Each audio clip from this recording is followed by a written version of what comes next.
जय जय श्री राधे श्याम। जय जय श्री राधे श्याम। विपरीत रति प्रेम साधना की एक विद्या। जिनके लिए संसारिक महत्वाकांक्षा का सर्वोच्च है वो इसको ना पढ़ें। जिनके लिए नाम पद प्रतिष्ठा पाना ही जीवन का लक्ष्य है वो इनको ना पढ़ें। और जो नैतिकता के मापदंड पश्चाताप के विचारधारा से तैयार करते हैं और प्रेम श्रृंगार जैसे दिव्य शब्द मात्र भोग के लिए ही है ऐसा समझते हैं वो तो कृपा करें इसे ना पढ़ें और ना सुने। नित्य निकुंज में आज सुबह हुई। वैसे रोज ही सुबह होती है पर आज की सुबह कुछ अलग थी। सखिया कुंज रंध्र से देख रही हैं। श्याम सुंदर और लाडली बड़ी गहरी नींद में सो रहे हैं। उन दोनों की मालाएं एक दूसरे में उलझी हुई है। श्याम सुंदर के कपोल में श्री जी के अधरों की लाली लगी हुई है और गौर अंग में श्याम सुंदर के नैनों का काजल लगा हुआ है। लटें बिखरी हुई हैं प्यारी की और वो सुंदर काले के श्याम सुंदर के वक्ष में फैले हुए हैं। नहीं नहीं सखियों, मत उठाओ उन्हें, ललिता सखी कहती हैं। सोने दो, रात भर सोए नहीं हैं ये युगल भर। देखो ना नींद कितनी गहरी है, बहुत सुखपूर्वक सो रहे हैं, सोने दो। अच्छा ललिता जी, हमें ये तो बताइए कि रात भर क्या हुआ। सखी हंसी, सब सखियां हंसी। धीरे धीरे हंसो, ललिता सखी ने सबको चुप कराया। हमारी हंसी सुनकर कहीं ये जाग गए तो अपराध होगा। उनके किसी भी कार्य में हमें विघ्न नहीं डालना चाहिए। हमें तो इनकी हर इच्छा में अपनी इच्छा को मिलाते हुए और मिटाते हुए चलना है। चलो उस प्रेम सरोवर में बैठती हैं। हम सब वहाँ से ये युगल वर के दर्शन भी होते रहेंगे और हमारा ध्यान भी चलता रहेगा। ध्यान? दूसरी सखी ने पूछा। और क्या, हम प्रेम रस के उपासकों का ध्यान यही तो है कि युगल वर ने क्या किया और क्या कर रहे हैं, क्या करेंगे। हम कोई नाक और कान दबाकर ध्यान में बैठने वाले तो हैं नहीं। ललिता सखी की बातें सुनकर सारी सखियां हंस पड़ी। उस सुंदर से सरोवर में ललिता बैठ गई। सखियों ने उन्हें घेर लिया। नहीं नहीं, सखियों ने ही नहीं घेरा, मोर पपीहा कोयल तोता ये सब भी घेर कर बैठ गए हैं। अरे देखो, इस सरोवर में हंस और हंसनी का जोड़ा विहार कर रहा था और एक ही थोड़े जोड़ा, अनेकों जोड़े हैं। वो सब भी आ गए। कमल के अनेक फूल खिले हैं। मतवाले भौरे सब कमल पर ही थे, पर ललिता सखी की बातें सुनने के लिए उन भौरों ने भी कमल को छोड़ दिया और वो भी आ गए। ये ललिता सखी कौन है? पता नहीं क्या हुआ, एकाएक वज्रनाभ को महर्षि के बीच में ही टोक दिया। पूर्ण रूप से अंतर्मुखी हो प्रेम रस में डूबकर इस दिव्य प्रेम लीला को बताने जा रहे थे महर्षि सांडिल्य, पर टोक दिया वज्रनाभ ने। कुछ अच्छा नहीं लगा वज्रनाभ का इस तरह टोकना, पर प्रश्न का उत्तर तो देना ही है और देना भी चाहिए। त्रिपुर सुंदरी का तंत्र मंत्रों में सर्वोच्च स्थान है। यही त्रिपुर सुंदरी है भगवान शिव के हृदय में विराजती है। समस्त कामनाओं की पूर्ति करने वाली और समस्त तंत्र मंत्र की अधिष्ठात्री, देवों की भी पूज्या, देवों की भी इष्ट और समस्त साधनाओं की देवी हैं ये त्रिपुर सुंदरी। महर्षि सांडिल्य ने समझाया। हे वज्रनाभ, समझो बात को। यही त्रिपुर सुंदरी की ललितांबा के नाम से प्रसिद्ध है। इनके अनेक नाम हैं। समस्त देवी देवताओं की ये सदा वंदनीय भी हैं। इतना ही नहीं, मंत्र विज्ञान और शाक्त दर्शनों में तो ये भी आया है कि ब्रह्मा विष्णु और रुद्र की भी वरदायिनी हैं ये त्रिपुरा भगवती, या इनको ललितांबा भी कहा गया। हे वज्रनाभ, यही त्रिपुर सुंदरी भगवती ही यहाँ श्री राधा और श्याम सुंदर की प्रसिद्ध सखी बनकर इनकी सेवा में नित्य रहती हैं। ये श्री राधा जी की समस्त सखियों में मुख्य सखी हैं। तो विचार करो हे वज्रनाभ, त्रिपुरा सुंदरी जिनकी सेवा में निरंतर लगी रहती हैं और उत्साह से अति उमंग प्रेम पूर्ण होकर, तो उन अलादिनी श्री राधा रानी की महिमा का गान कौन कर सकता है। इतना ही बोले फिर मौन हो गए महर्षि। गुरुदेव, अपराध हो गया मुझसे। मुझे ना उन ललिता सखी की बातों को ही सुनना चाहिए था। जिस रस का वर्णन वो करने जा रही थी उस रस को भी मैं फिर से सुनना चाहता हूँ, कृपा करें। महर्षि समझते हैं। फिर आगे वज्रनाभ की ओर प्रसन्नतापूर्वक देखते हुए उस प्रेम रस की चर्चा करने लगे। सखी, मैंने रात्रि में अचंभा देखा। जब सुहाग की सेज पर प्रिया प्रीतम विराजे थे, तब ऐसा लग रहा था जैसे अंधेरी रात में चंद्रमा पूर्णता से उग गया हो। ऐसा लग रहा था जैसे गौर वदन पर नीला रंग छा गया हो, जैसे घने बादलों में बिजली चमकती हो। ओह! इतना कहकर ललिता सखी मौन हो गई।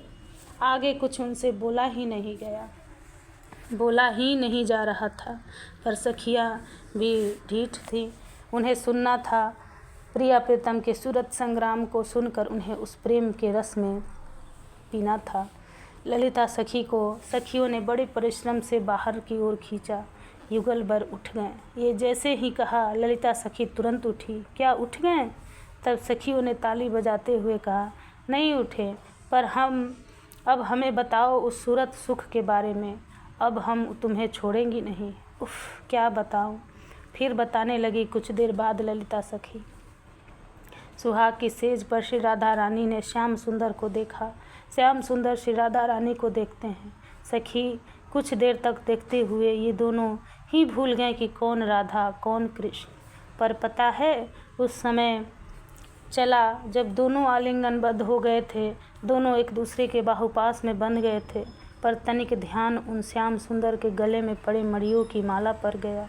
उन मड़ियों में श्री राधा रानी को अपना रूप दिखाई दिया। ओह, मेरे प्यारे के वक्ष में ये सौत कौन है? बस रूठ गई श्री राधा रानी। ओह, सारी सखियाँ उदास हो गई। ऐसे समय में मान करना, फिर क्या हुआ? फिर क्या होना था? श्री राधा दूसरे कुंज में चली गईं। इधर श्याम सुंदर विरह सागर में डूब गए। राधा राधा राधा, उनके रोम रोम से बस यही नाम निकल रहा था। मुझसे रहा नहीं गया। मैं गई श्याम सुंदर की वह दशा देखकर। तब श्याम सुंदर मेरे सामने हाथ जोड़ने लगे। ललिते, तुम मेरी प्राण प्यारी की सखी हो, मेरा एक काम कर दो ललिते। तुम्हारी स्वामिनी मुझे छोड़कर चली गई हैं, उनके बिना मैं कुछ नहीं हूँ। देखो ना, इस सेज के फूलों को ये भी कुम्हला गए हैं। जाओ ना, उन्हें बुला कर लाओ यहाँ। सखियों, श्याम सुंदर की दशा देखकर मुझसे रहा नहीं गया।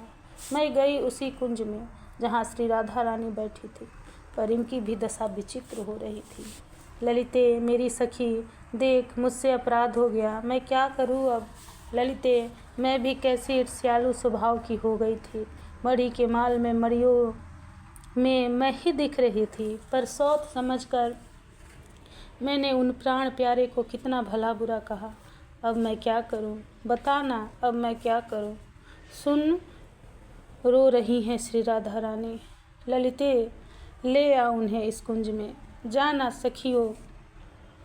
मैं प्रिया की बातें मानकर फिर इधर आई श्याम सुंदर को लेने, पर ये क्या, श्याम सुंदर तो राधा राधा राधा करते हुए राधा ही बन गए थे। श्री राधा का चिंतन करते हुए, उन गौर वर्णी श्री राधा का चिंतन करते हुए श्याम रंग इनका मिट गया था, गौर हो गए थे। और ये, हे श्याम, मेरे प्राण, मेरे प्रियतम कृष्ण, यही बोलने लग गए थे। इस समय स्थिति को देखकर स्तब्ध थी, ये बदल गए थे। मैं दौड़ी श्री राधा रानी के पास, तो सखियों, उस कुंज की स्थिति तो और विचित्र हो गई थी। हे राधे, हे राधा, हे श्यामा, हे मेरी प्राणाधा। श्री राधा रानी श्याम सुंदर बन गई थी। विरह में इतनी तप गई थी कि कृष्ण कृष्ण कहते हुए श्री राधा रानी कृष्ण ही बन गई थी। और गौरवर्ण विरह में धुल गया था श्याम रंग में गई थी श्री राधा रानी। फिर अपने क्या किया ललिता सखी जो? सखियों ने पूछा। मैंने श्री राधा रानी से कहा, आप चलिए, आपकी राधा आपको बुला रही है, चलिए ना श्याम सुंदर। कहाँ है मेरी राधा? ये कहते हुए वो दौड़ी जहाँ श्याम सुंदर थे। उधर से श्याम सुंदर ने जब सुना, वो उधर से दौड़े। हे कृष्ण, हे प्यारे, हे मेरे श्याम, ये कहते हुए दोनों उसी सेज पर जाकर मिले। गौर वर्णित श्री राधा रानी श्याम सुंदर के वक्ष पर थी। मेरी प्यारी, मेरे प्राण, मेरे स्वामिनी, बस यही कहती जा रही थी श्याम सुंदर को। श्याम सुंदर कह रहे थे, मेरे प्यारे, मेरे नाथ, मेरे प्राणधार। दोनों के अधर मिल गए, दोनों के वक्ष मिले, दोनों की सांसें मिल गई, दोनों के देह मिले। अब तो भार लगने लगा, ये कंचुकी भी उतार दिया, आभूषण भी उतार दिया। अरे इतना ही नहीं, यह देह भी मार लगने लगा कि मैं राधा और मैं कृष्ण, ये मैं भी क्यों धड़कने एक हो गई। दोनों में अब कोई भेद नहीं रहा, एक ही हो गए दोनों सखियों। मैं देख रही थी, मैं स्वयं समझ नहीं पा रही थी कि कौन कृष्ण कौन राधा। ललिता सखी से आगे कुछ बोला ही नहीं गया। इस समाधि में सब डूब गए थे। चलो प्रिय प्रीतम उठ गए हैं। रंग देवी सखी कुंज से आई और जोर से बोली। बस इतना सुनते ही सब सखियां भागी कुंज की ओर और उस युगल उठे दोनों। आहा, उनकी अलसाई आंखें, उनका नीलांबर और इतना पीतांबर दोनों ही बदल गए थे। इनकी माला इनके गले में थी और इनकी माला उनके गले में। एक दूसरे की माला एक दूसरे में उलझी हुई थी। हंसती हुई सखियां कुंज में प्रवेश करती हैं और बड़े प्रेम से आरती उतारती हैं। आरती के समय की ये झांकी बड़ी अद्भुत है, जिसे शब्दों में कह पाना बड़ा कठिन है। इसका तो ध्यान करो वज्रनाथ। इतना कहकर मुस्कुराए महर्षि। कनक बेल श्री राधिका मोहन श्याम तमाल, दोनों मिले एक भी भय श्री राधा वल्लभ लाल। जय जय श्री राधे श्याम, जय जय श्री राधे श्याम।